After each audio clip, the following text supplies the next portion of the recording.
Good morning everyone, this is Mahima Singh and I welcome you to my YouTube channel English with Mahima. आज हम आपके सामने future indefinite tense के uses को लेकर आए हैं कि एक्चुअली में हम लोग फ्यूचर इंडेफिनिट टेंसेस को किस तरीके से यूज कर सकते हैं। ठीक है, अगर हम लोग बात फ्यूचर इंडेफिनिट टेंस की करें तो देखिए फ्यूचर वर्ड उसमें पहले से लगा हुआ है जो आपको इतना समझाने के लिए काफी है कि कोई भी ऐसा काम है जो आपसे ये कहा जा रहा है कि फ्यूचर यानी आने वाले समय में शुरू होगा, लेकिन जो चीजें फ्यूचर में शुरू होती हैं उनके लिए जो हमारी सर्टेनिटीज की पॉसिबिलिटीज होती है वो बहुत कम हो जाती है, क्योंकि हम भविष्य को प्रेडिक्ट तो कर सकते हैं लेकिन 100% फ्रूटफुल होगा इस चीज की गारंटी नहीं ली जा सकती है। क्योंकि आप एक इंग्लिश में एक फ्रेज याद रखिए, फ्यूचर नेवर कम्स। ये फ्रेज क्यों इस्तेमाल की जाती है? क्योंकि फ्यूचर ही हमारा प्रेजेंट टाइम है।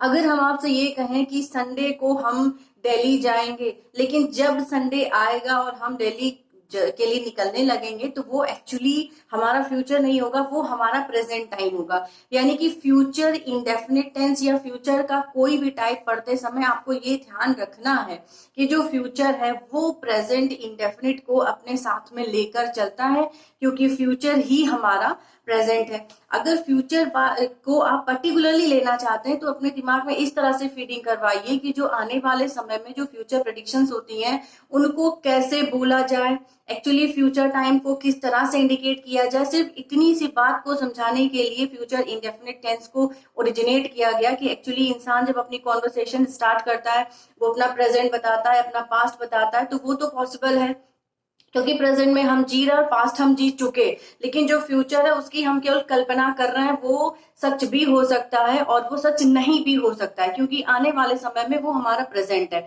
तो इंग्लिश ग्रामर में फ्यूचर सिर्फ ओरिजिनेशन उसका सिर्फ इसलिए ही हुआ है क्योंकि हम अपने प्रिडिक्शंस को किस तरह से मूर्त रूप देंगे, उसके लिए क्या हेल्पिंग वर्ब होनी चाहिए, बस उतने से के लिए फ्यूचर बना। और फ्यूचर इंडेफिनिट टेंस में आपको ये ध्यान रखना है कि भविष्य में कोई काम शुरू होगा, लेकिन वो पूरा होगा या नहीं होगा, या एक्चुअली होगा भी भविष्य में कि नहीं होगा, ये सारी अनसर्टेनिटीज होती हैं। लेकिन चूंकि we are humans, we use to imagine things, we use to think our plans, तो उसके लिए फ्यूचर टेंस बना ताकि आप अपने कॉन्वर्सेशन को, अपनी इमेजिनेशन को एक नया रंग दे सकें कि हाँ भाई भविष्य में हम ये करना चाहते हैं तो उसके लिए हमें क्या करना है। तो फ्यूचर मीन्स आने वाले समय के लिए हम जो प्लानिंग्स करते हैं, जो बातें सोचते हैं, तो थॉट अपने मन में लेकर आते हैं, उसको फ्यूचर टेंस में रखा गया है।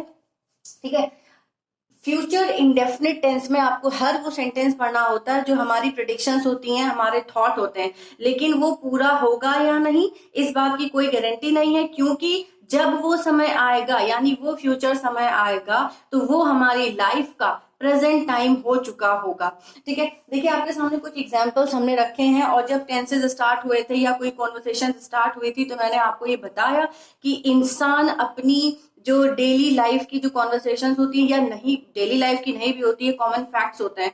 तो देखिए, या तो आपको हम अपना प्रेजेंट बता सकते हैं कि हाँ भाई हम ये कर रहे हैं, या फिर हम आपको अपने बीते हुए समय के बारे में बता सकते हैं कि हाँ भाई हमने पीछे ये किया था। उसके बाद थर्ड नंबर पे आता है कि now after present and past हमने अपने भविष्य के लिए यानी आने वाले समय के लिए क्या सोच कर रखा है, कि हमने गलतियों से क्या सीखा, या प्रेजेंट में किस सुधार की जरूरत है, या फिर प्रेजेंट में सुधार करके, प्रेजेंट टाइम में सुधार करके हम फ्यूचर को और ब्राइट कर सकते हैं।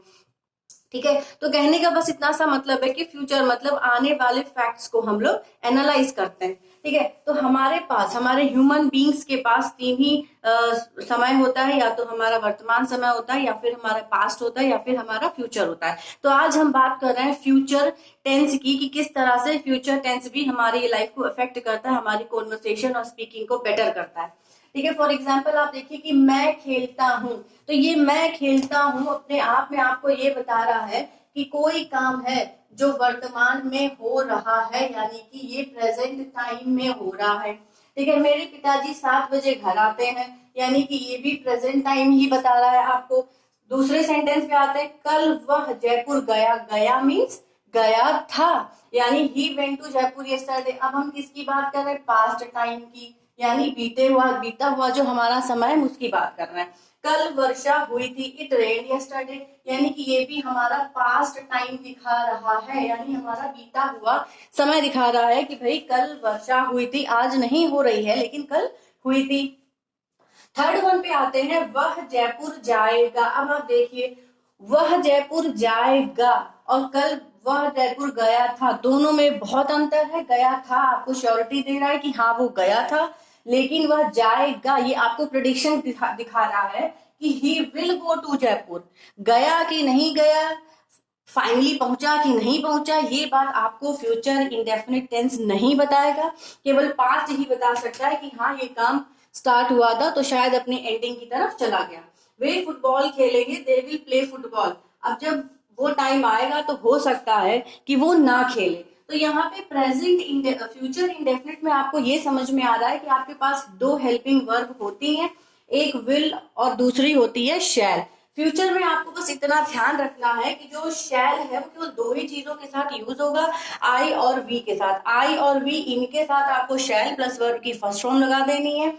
उसके अलावा रेस्ट ऑफ थिंग्स यानी जो भी चीजें बची, ही, शी, इट, दे, जो भी कुछ है उसमें आपको विल प्लस वर्ब की फर्स्ट फॉर्म ही लगानी है।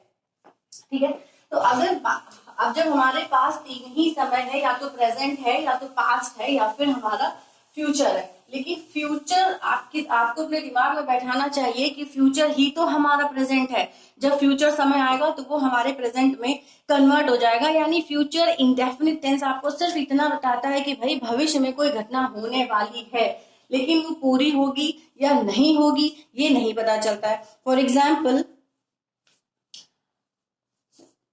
Sita will sing a song. एक छोटा सा एग्जाम्पल लेते हैं, Sita will sing a song.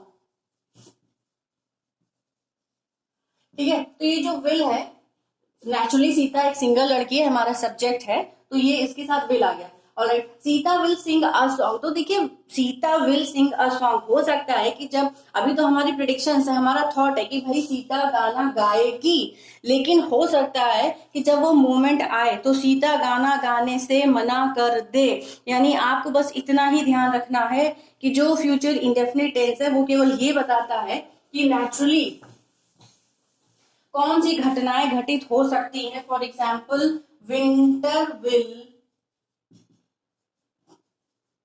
Come again.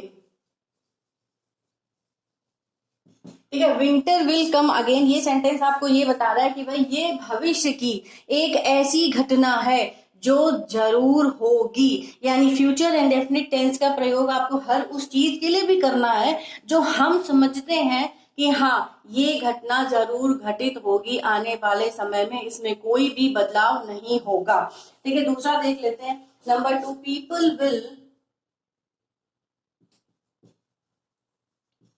People will make plans. ठीक है, ये तो एक बहुत छोटे छोटे एग्जाम्पल्स हैं जब हम सोचते हैं कि हाँ पीपल विल मेक प्लान्स, कि हाँ वो लोग प्लान बनाएंगे। आई शैल लीव फॉर, एक और एग्जाम्पल देख लेते हैं, आई shall leave for Bombay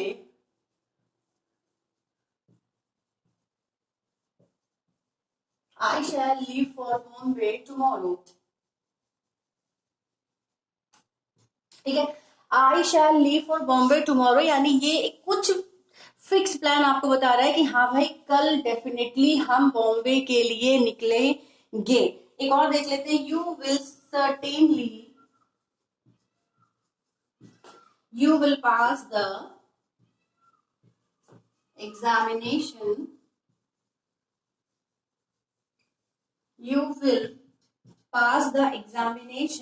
without any difficulty।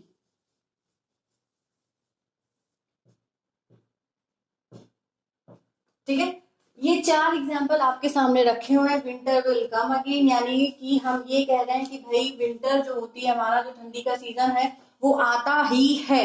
Secondly, people will make plans, naturally we are human beings, we use to make plans. I shall leave for Bombay tomorrow, यानी कि कोई ऐसा काम है जो फिक्स और हम सोचते हैं कि हाँ भाई हम ये करेंगे। You will pass the examination without any difficulty, यानी हम किसी को ये समझाने की कोशिश कर रहे हैं कि जो भी आपके एग्जाम्स है उसको आप पास कर लेंगे बिना किसी समस्या के। यानी हर उस सेंटेंस में आपको फ्यूचर इंडेफिनिट यूज करना है जहां पर आपको लगे कि ये सामान्य घटनाएं हैं, मतलब हम समझ रहे हैं कि ये सामान्य रूप से घटित होंगी, वहां पर आपको जो सामान्य रूप से घटित घटनाएं हैं वहां पर आपको फ्यूचर यूज करना है। सामान्य रूप से घटित घटनाएं, ठीक है, सामान्य मतलब जो हम सोचते हैं कि हाँ ये सारी चीजें सर्टेनली होने वाली हैं। ये तो हो गया फ्यूचर का यूज, ठीक है, फ्यूचर इंडेफिनिट का यूज। अभी मैंने आपसे ये कहा कि अगर फ्यूचर इंडेफिनिट हमको सही से पढ़ना है तो उसके लिए हमको प्रेजेंट का सहारा लेना पड़ता है, क्योंकि प्रेजेंट एक ऐसी चीज है जो फ्यूचर से जुड़ी हुई है। तो कुछ एग्जाम्पल हम आपको दिखाना चाह रहे हैं। The train is about to start, the train is about to start, ठीक है, ये एक छोटा सा एग्जांपल मैंने आपके सामने रखा। The train is about to start, यानी आपसे ये कहा जा रहा है कि जो ट्रेन है वो स्टार्ट होने वाली है। होने वाली है मतलब हुई तो नहीं है, यानी ये फ्यूचर प्लान है, ये हमारी फ्यूचर थॉट है कि हाँ शायद ट्रेन स्टार्ट होने वाली है। एक एग्जांपल और देख लेते हैं। द चीफ guest is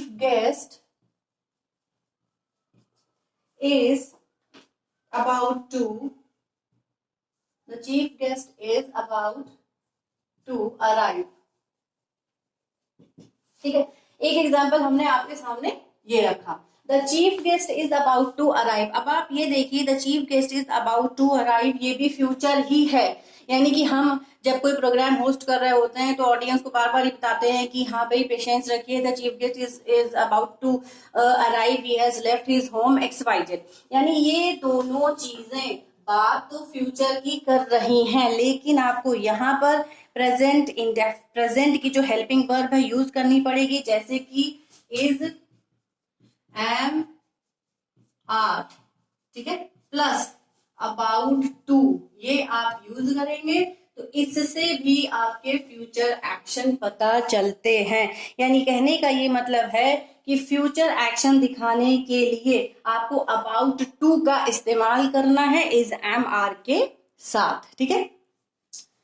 दूसरा देख लेते हैं। Mister Sharma retires, Mr. Sharma retires on 31st December।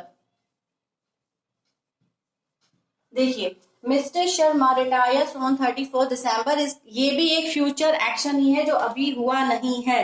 Next देख लेते हैं।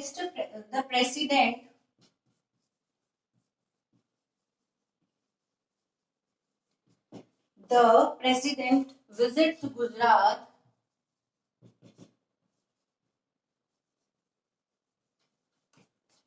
Visits Gujarat tomorrow,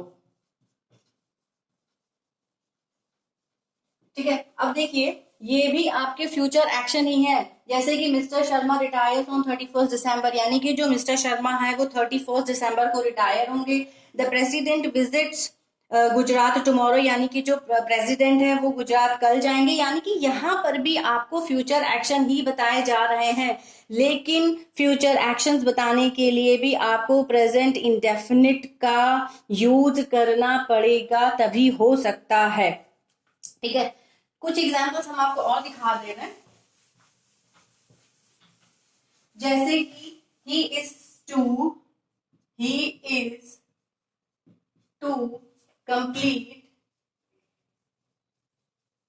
his work, he is to complete his work, ये सेंटेंस हमने आपके सामने रखा। He is to complete his work, यानी आपसे ये कहा जा रहा है कि वो अपना काम पूरा करने वाला है, उसे अपना काम पूरा करना है। She is to sing a song, दूसरा देख लेते हैं। She is to sing a song. She is to sing a song का क्या मतलब है? ये भी तो आपको फ्यूचर एक्शन ही दिखा रहा है कि वो एक गाना गाने वाली है। एक और देख लेते हैं। They are, third number, they are they are to come here, they are to come here tomorrow।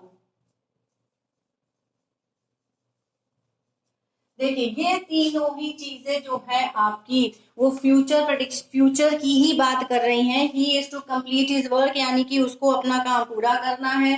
She is to sing a song यानी उसे एक गाना गाना है। They are to come here tomorrow यानी कि उन्हें यहाँ आना है। यानी यहाँ पर भी आपको मेरे कहने का सिर्फ इतना सा मतलब है कि इज एम आर के साथ जब हम टू लगा देते हैं यानी कि इज एम आर इसके साथ आपने टू लगाया और वर्ब की फर्स्ट फॉर्म इस्तेमाल की, ठीक है, तो भी यानी कि is am are plus verb, is am are के साथ टू के साथ वर्ब की फर्स्ट फॉर्म जब आपने इस्तेमाल की तो भी फ्यूचर एक्शन ही प्रकट होंगे। यानी फ्यूचर एक्शन बताने के लिए आप इज एम आर के साथ टू और वर्ब की फर्स्ट फॉर्म इस्तेमाल करेंगे। पीछे हमने आपको बताया था कि इज एम आर के साथ आप अबाउट टू लगा देंगे तो भी फ्यूचर एक्शंस पता चलते हैं। यानी यहाँ पर पूरे फ्यूचर इंडेफिनिट के जो यूजेस हैं उसको बताते समय आपको बस इतना ध्यान रखना है कि future indefinite is very much attached to present indefinite. यानी फ्यूचर एक्शंस बताने के लिए भी हमें कभी कभी प्रेजेंट इंडेफिनिट को यूज करना पड़ता है, जिसमें is am are plus to plus verb की फर्स्ट फॉर्म हम ये इस्तेमाल कर लेते हैं, या फिर is am are plus about to उसके साथ हम वर्ब की फर्स्ट फॉर्म इस्तेमाल कर लेते हैं। मेरे कहने का ये मतलब है कि फ्यूचर इंडेफिनिट को सर्टेनली समझने के लिए, यूज करने के लिए विल और शैल ये दो तो आपको करने ही है भाई। देखिए विल और शैल, ठीक है, विल आपके सिंगुलर को इंडिकेट कर रहा है और शैल आपके प्लूरल को इंडिकेट कर रहा है, ठीक है। लेकिन आपको विल और शैल ये दो ही हेल्पिंग वर्ब फ्यूचर इंडेफिनिट में मिलती हैं। इन दोनों के सहारे ही आपको फ्यूचर टाइम को इंडिकेट करना है। बस इतना आप ध्यान रखिए कि विल और शैल का इस्तेमाल फ्यूचर टाइम बताने के लिए होता है, ठीक है। लेकिन अगर आप एक्चुअली में फ्यूचर इंडेफिनिट के सर्टेन यूज को समझना चाहते हैं तो उसके लिए आपको कहीं ना कहीं प्रेजेंट इंडेफिनिट को या प्रेजेंट की हेल्पिंग वर्ब्स को समझना पड़ेगा, तभी आपका जो कॉन्वर्सेशन है या जो राइटिंग है वो सही होगी, ठीक है। तो यहाँ पर हमारा फ्यूचर इंडेफिनिट का यूज खत्म होता है। तब तक के लिए बाय, आप आराम से पढ़ें। जो भी प्रॉब्लम्स आपको होती हैं मेरी रिक्वेस्ट ये है कि आप कमेंट बॉक्स में लिख दें, जिससे कि हम उसको इम्प्रूव करके नेक्स्ट टाइम उसमें ला सके। तब तक के लिए थैंक यू एंड बाय।